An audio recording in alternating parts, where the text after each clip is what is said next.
Hi everyone, it's Stacey here from Quilt Club with Stacey Lee. This week we're making bowl cozies, and these are a really fun and quick project to make. The idea of them is that if you've got a bowl with hot or cold food, you pop them in one of these cozies and it just keeps your hands nice and snug and not getting hot or cold from the food that's in the bowl. So the reason why I love these so much is they're a great stash buster. You can basically make them up with any size fabric as long as it becomes a 10-inch square, and they're also a fantastic present. So let's make a bowl cozy.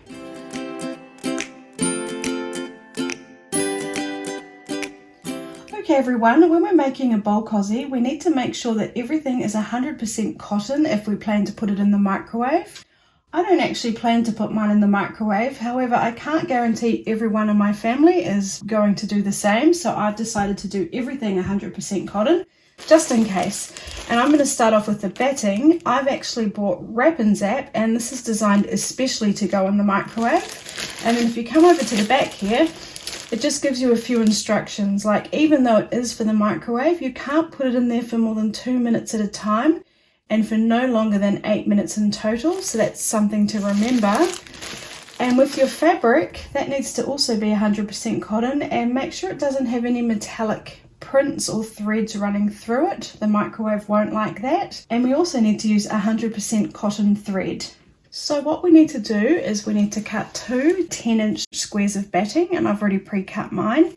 And we need to have two 10-inch squares of our cotton fabric. Now I'm going to use one solid piece, and then I'm going to make up another piece with my scrap fabrics, and then it will end up something like this.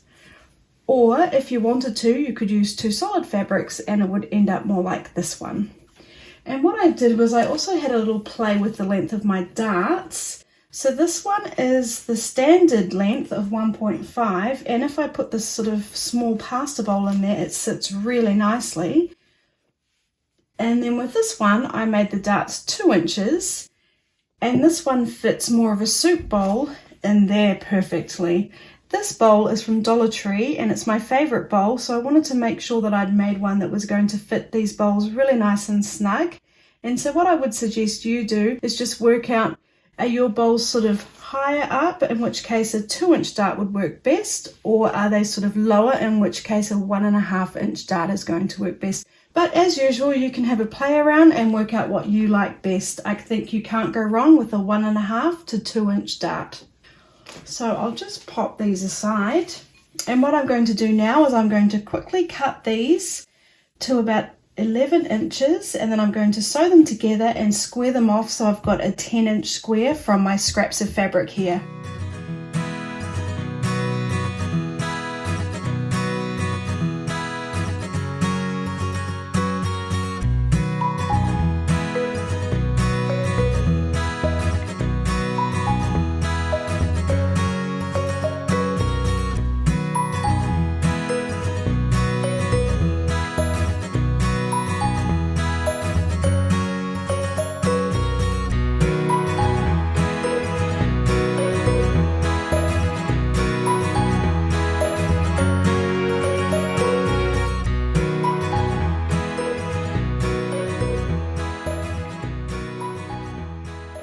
Okay, so now I've finished my piece that I've sewn together, and then I cut it to 10 inches square. It ended up slightly wider, so I just took a little bit off each side so that it looks even. Then I'm going to take my batting and I'm going to place it on top of the wrong side, and you can just give it a little tug so that it's covering all the edges. And then I'm going to turn it over and pin it, and what we're going to do is we're just going to quilt this. I'm going to do stitch in the ditch along all the lines. You can do yours however you'd like. I'll just pop some pins in so it doesn't move.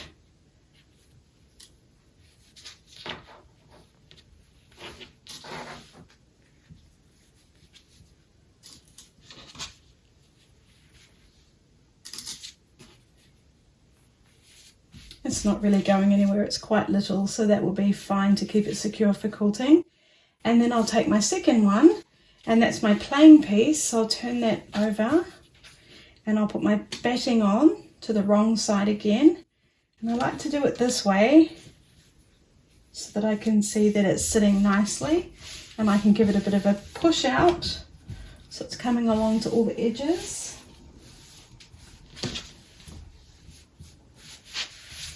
And then we can turn that over.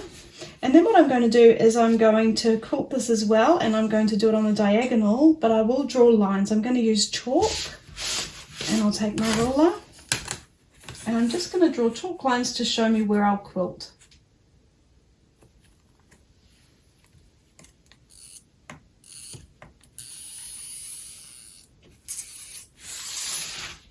And then I'll turn it around and do it on the other diagonal.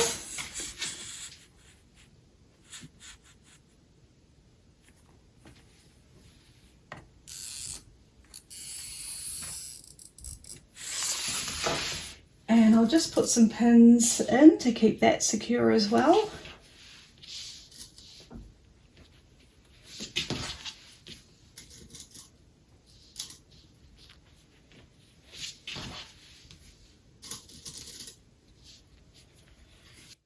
And then we'll sew. So now I'm going to do stitch in the ditch along all my seams on this piece, and on this piece I'm going to sew along the lines I made with my chalk. And I'm just going to use a standard foot because it's just a really small area and it's not really too tricky. I'm going to be doing it at stitch length 2.5. We don't need to do back stitch. And we don't need to do back stitch again, so I'll just cut that, lift my foot up and start again at my next seam.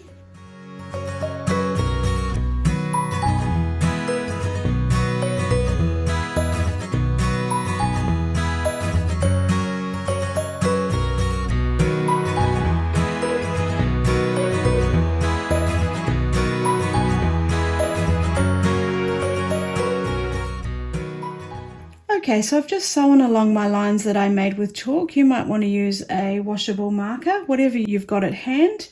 And now I'll take my pins out and we'll do our darts. So we'll fold this down and match up the edges here and on the sides, and it doesn't matter which way we fold it because we have to do all four sides.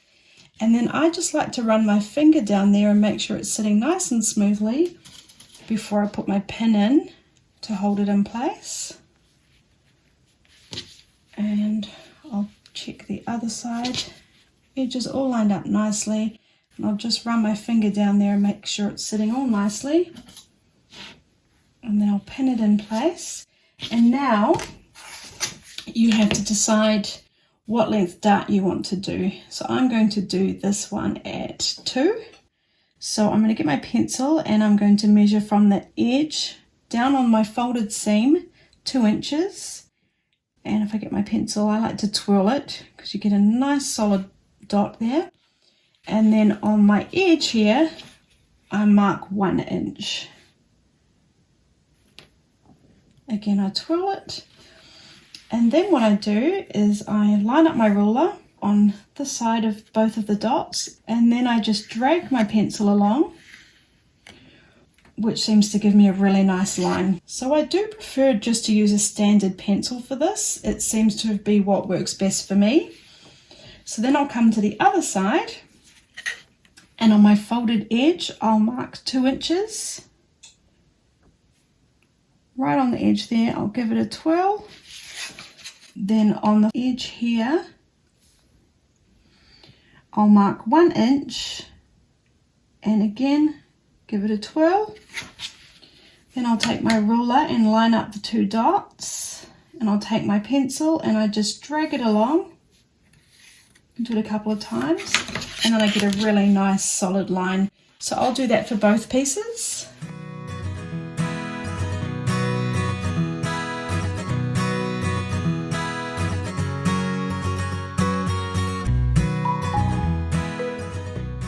And then we just sew those down. Okay, so now we'll sew all 4 darts that we just drew. I like to start on the solid line here because we need to sew down. I find it a bit harder to start on the fold and come up. So I'll start on my big edge here. I don't need to backstitch. I am going to change my stitch length to 2 so it's nice and compact. No back stitch, coming down along my drawn line,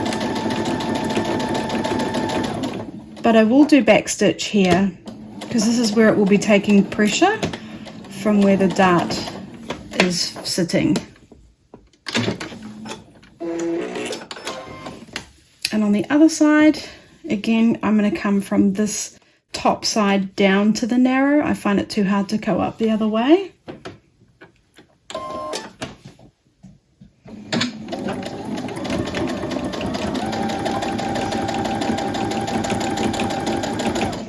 And I'll backstitch and do the same on the other piece.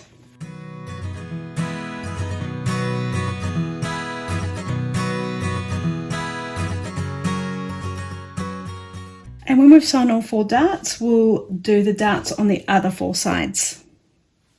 Okay, so we'll take the pins out. And now we need to do darts on the other side, so we'll just open it up and fold it down the other way. Again, lining up those edges the best that you can. The batting does seem to move around a little bit, so don't worry about that too much. Just make sure those corners are nicely matched up. And I just run my finger down there to make sure it's sitting nice and smoothly. Pop a pin in, and then do the same on the other side.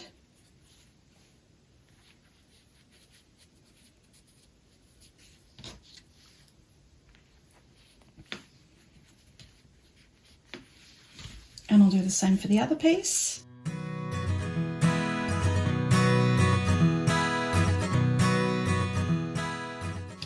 And then we're going to measure our darts again. So on the fold, we'll measure 2 inches.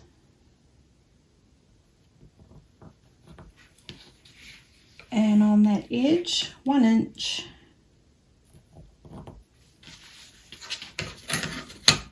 Lining up the dots and then drawing our line, and we'll do that for all 4 corners.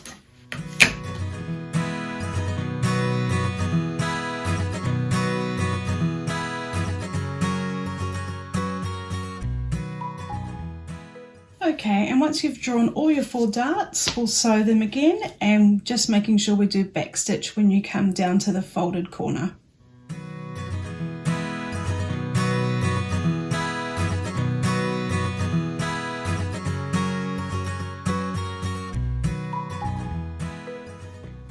Now we need to trim the excess off our darts on all 4 darts on both of our pieces. So I'll take this dart here and we're going to cut them at 1/8 of an inch. So I'll line up my 1/8 of an inch line on top of my stitching, and I'll just trim that off with my cutter. There's a few layers to go through, so you might have to do it a couple of times. Then I'll find my next dart. Again, line 1/8 of an inch up along my stitches, trim off that excess, and then I'll do that for all 4 darts on both of my pieces.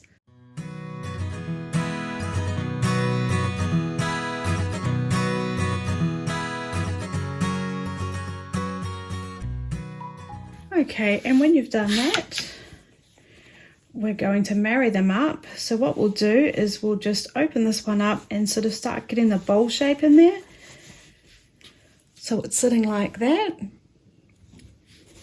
And then we take the second one and we open that one up and push it down so that the good side is facing the good side of this. And we've got the batting facing us on the outside here and on the inside in here. And then what I like to do at this stage is I like to get my corners and marry them up, and then I push it down, and I do that to all 4 corners, getting it sitting nice and smoothly.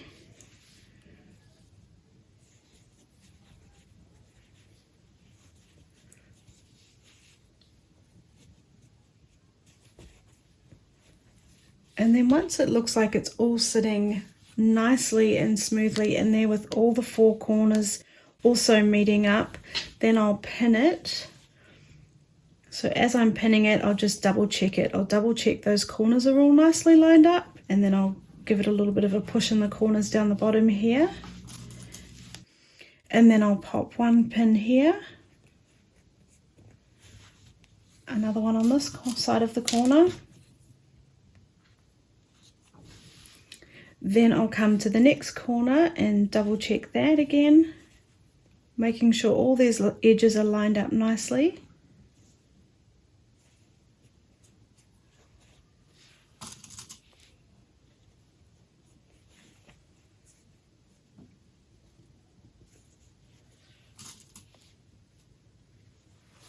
And I'll do that all the way around.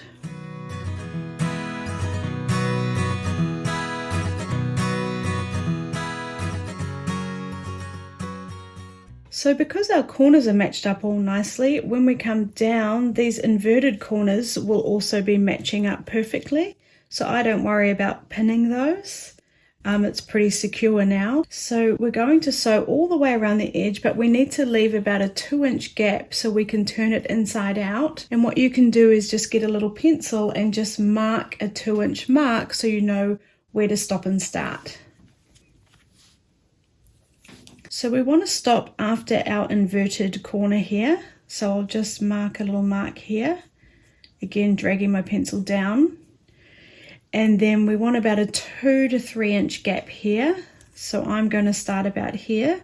So I have room to just turn that inside out. So I'll be starting sewing here, going all the way around and stopping here. So we're just doing that. So we're away from this inverted corner and we're away from this corner when we're sewing that together nicely. Now I'll start sewing, and I'll start where I marked it here, going all the way around and stopping here. I will do a back stitch when I start and stop. I'm going to use a standard foot, and I'm going to be stitching at stitch length 2, which is nice and compact. And I'm going to be sewing at a 1/4 inch seam allowance, but it will be a generous one. I definitely want it to be more generous on the 1/4 inch than more scant.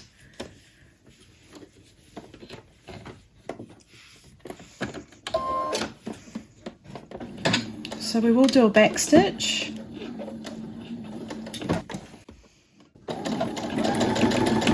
And then when I come up to the corners, I'm approximating where it will be a 1/4 inch seam allowance on this side, and when I feel like I'm at about that point, I'm going to stop, lift my foot up, turn, put my foot back down, and then carry on.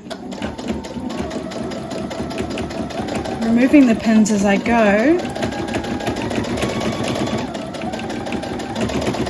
And those inverted corners, I'm stopping when I come to the middle of them.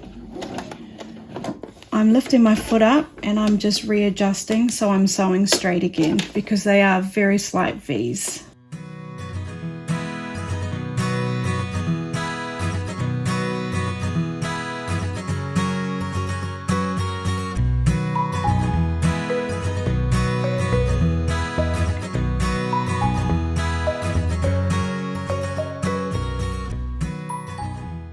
So coming up to where I marked it and just doing a back stitch.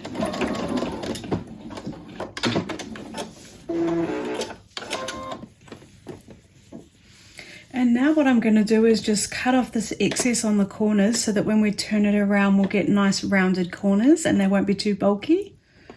Oops, I was so busy sewing I forgot to put my pins on my pin caddy, which is something I try to do every time because we don't want loose pins anywhere. And now I'm just going to cut these corners off. So we don't want to cut our sewing. So what I like to do is I just put my thumbnail right over the top of my sewing, being very careful not to cut myself. And I'll just go around my thumbnail, cutting off the excess there. And I'll do that for all 4 corners. So I just put my nail over the top of my stitches, cutting close to my thumb but not too close, and just cutting that excess off. And then we'll turn it inside out. So what I do here is find my opening, and I'll put my 2 fingers inside, and I'm going to grab this far corner and I'm going to push it down and grab at it with my 2 fingers and pull it through.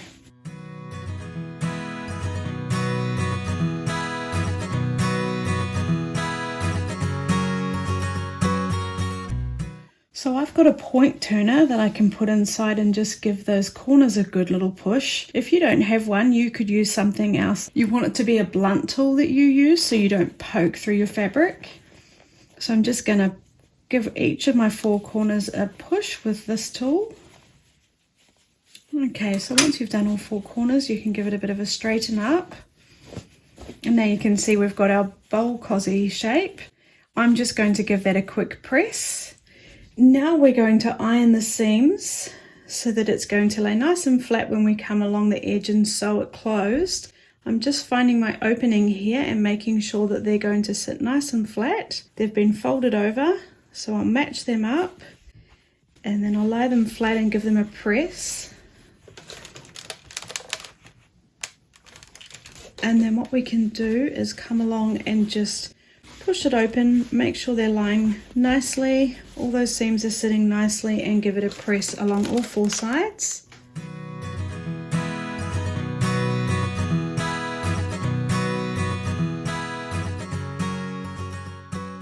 And then we can turn it inside out and just give it a quick press on the other side. Again, checking everything's sitting how we want it to sit when we sew it.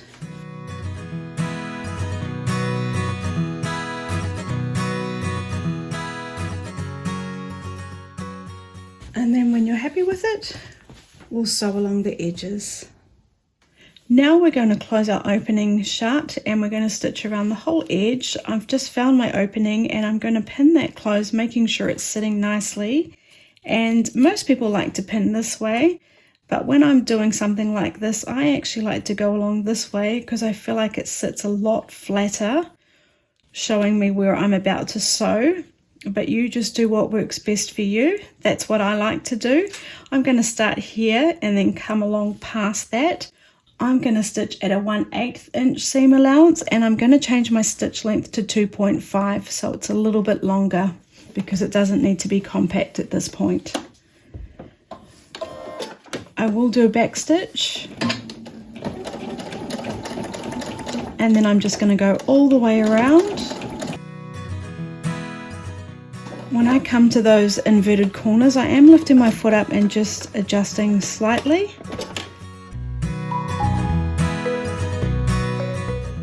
And then when I come up to the corners, I'm going to do them really slowly. And as I come up to them, I'm just going to turn slowly, slowly, slowly, slowly. And then if I haven't quite done my full turn, but I can tell I'm getting too close to the edge, I will just lift that foot up and help it along by turning it a bit more. Then I'll finish my turn as I'm sewing and then I'll carry on. I'm at another one of those inverted corners, so I'll lift my foot up and readjust it. It's very thick here, the fabric, I can feel it, so I'm just going to go super slow.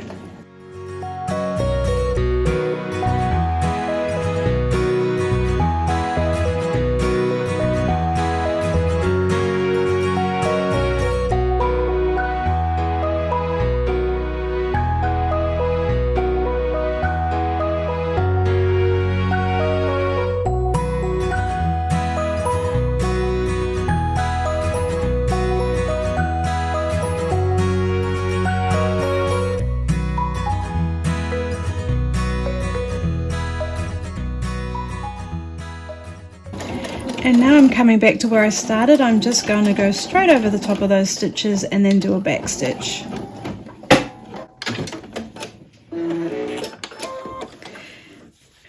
And now we're done. We just need to give the loose threads a trim. And then what you could do is you could give it another quick iron and you just sort of push it into shape and your bowl cozy is done. Okay everyone, so now we've finished our bowl cozy. I hope you liked that, and just remember you can have a play with the size of them. If your bowls are bigger or smaller, just make your squares bigger or smaller, just make sure they are square. And if your bowls are deep, then you'd add length to your dart, or if they're shallow, you'd make the darts shorter. So if you've got an idea for another project you'd like me to do, please leave it in the comments. I really value your opinions and I'd love to know what you'd like me to make next. Thank you for watching my videos. If you're enjoying them, please like, subscribe and leave a comment.